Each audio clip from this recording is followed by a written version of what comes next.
Hey, join me for a little journey through forest and time. Utrecht is surrounded by a lot of green areas, and honestly I haven't explored too much of it, and today I really felt a urge to go for a bit of a longer bike ride, so decided to look up a route on Komoot, and I picked a 2 to 3 hour gravel ride. It really surprises me how fast you get out of the city and end up in a forest and nice gravel paths. And I really can't. Actually, super excited that there's so much to explore and discover still for me.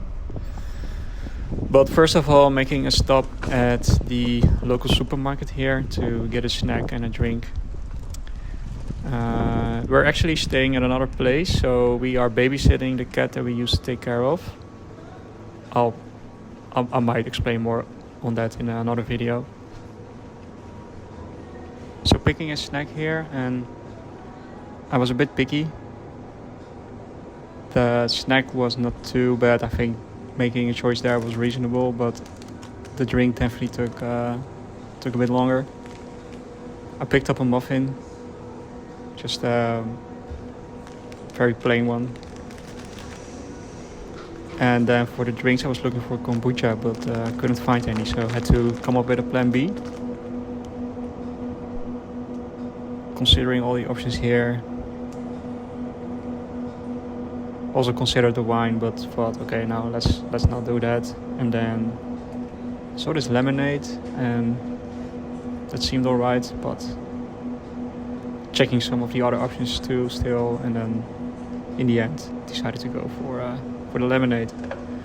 So that's part one of the mission, and off we go. So this is feels like a very wide bicycle path, probably because of the color. As you can see, there are cars here, so it's not just for cyclists. But we're like 10 minutes away from the city center, and already it becomes a bit more or way more green and more village vibes. I had a bit of a hard time finding the right turn here, but I'm using my GPS, and the annoying thing is that I lost my mount, and currently it just sits in my stem bag, and trying to keep an eye on it. To be honest, I would prefer riding without GPS. I think those beeps are just a bit annoying. It feels like I'm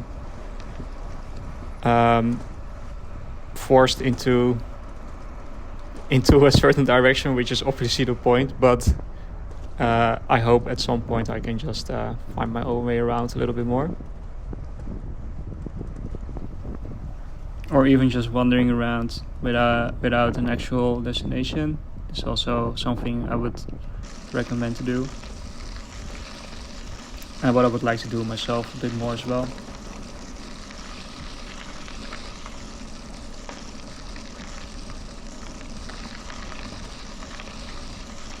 So the bike that I'm riding is a Trek 520 touring bike. I will do a little bike check later in the video, but this is basically the bike that started it all for me when it comes to the bike hobby and obsession, really. I bought it because I needed a bike to go on the trip with my friends to England last year, and I definitely did a bunch of research, and when I find a new interest, I usually just go into full obsession mode and really want to know as much as possible about that particular subject, and picking a bike was definitely no exception. So I looked at the time I looked at new options like Surly and some other brands, but just didn't felt right to buy something new like straight away. So was also looking at second-hand market, And then I saw this one. I was looking for something with eyelets and something that is capable of touring. I also knew I'm not really sure why, but I wanted a steel frame. And then I found this one. So this is the Trek 520. I swapped a whole bunch of things out. I think there's not too much left that was on there originally, but yeah, we'll get to that later. It rides really nice. I think it's one bit too large for me maybe, but I made it work, and it feels a bit like it's definitely cruisy. And the moustache, the Nitto moustache bars that I installed later are definitely something you need to get used to, but I'm now at the point that I really like them. And for the type of riding that I'm doing thus far, I think it's fine. And the bike takes pretty wide tires. With fenders, it's like 38 millimeter. Without, I think I could even go further. But yeah, it's definitely a nice bike, even for these kind of more off-roads, like light gravel. But I would say it makes me really curious to get something that is much more rippy. And I am working on that, so more on that later. So we're continuing our route to the Het Goois Natuurreservaat, which is basically the exact halfway of this loop. And it's such a pretty area. But first I need to take over this guy right here, who was not paying too much attention. Sorry. And it became quite a narrow situation, so also reminded me to maybe invest in a bell. Would be a good idea, maybe. So here some more, I guess a little bit rougher gravel right here, and it really became bumpy. Maybe my tires were a little bit too not really soft enough, but anyways, still felt quite good. And just as you can see, feels more dense in the vegetation and the trees, so felt really good. And we arrived at Zuiderheide, the perfect spot for a little break. Very nice stretched out heathland with the purple flowers that are starting to come through. And a little closer look at the bike, which we'll dive into in a few moments. But first, a few bites of the muffin, which was good, not too bad, perfect for this little break. But let's talk a bit and let's look a bit more closely to this bike. Blends in really nice with the trees and the plants with the green colorway. Really like that. In the sun it has this kind of sparkle, which you can't see on video, but trust me, it's there. So the frame is a 520. I think it's the 96 model, and swapped out a bunch of stuff. So first of all are these new rims laced on the original hubs, or at least the hubs that came with the bike. Shout out to Just Pedal in Amersfoort for ordering them and lacing them up. These super nice Velocity 823 wheels. Got the Nitto rack and walled half basket, and obviously the Nitto moustache handlebar, Brook saddle, and the Avis bike sticker. Of course, had to throw one on. And maybe my personal highlight of the bike are these two Portland Design Works Lucky Cat cages.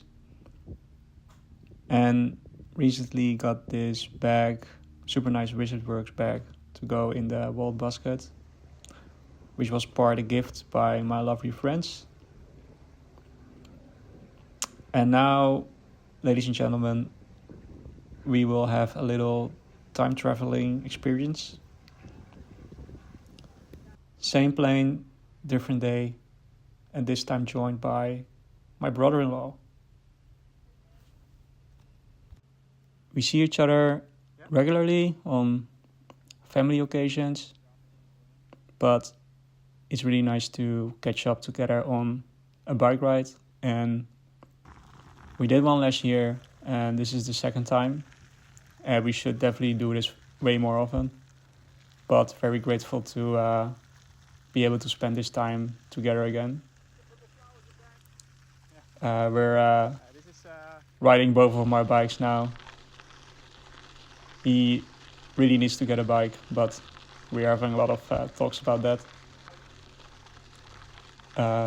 That's gonna be worked out for sure.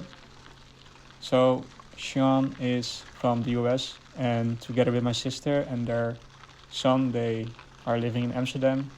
And it's really nice to be able to show some other parts of the country and exploring that together a little bit. So yeah, one of the amazing, nice things about riding bikes. We were really enjoying the heathfield here, and as we are progressing further into August, the purple flowers are starting to bloom, and you'll see them a bit more clearly here on the left, for example, and it's really a super nice phenomenon. Look at this, it's amazing.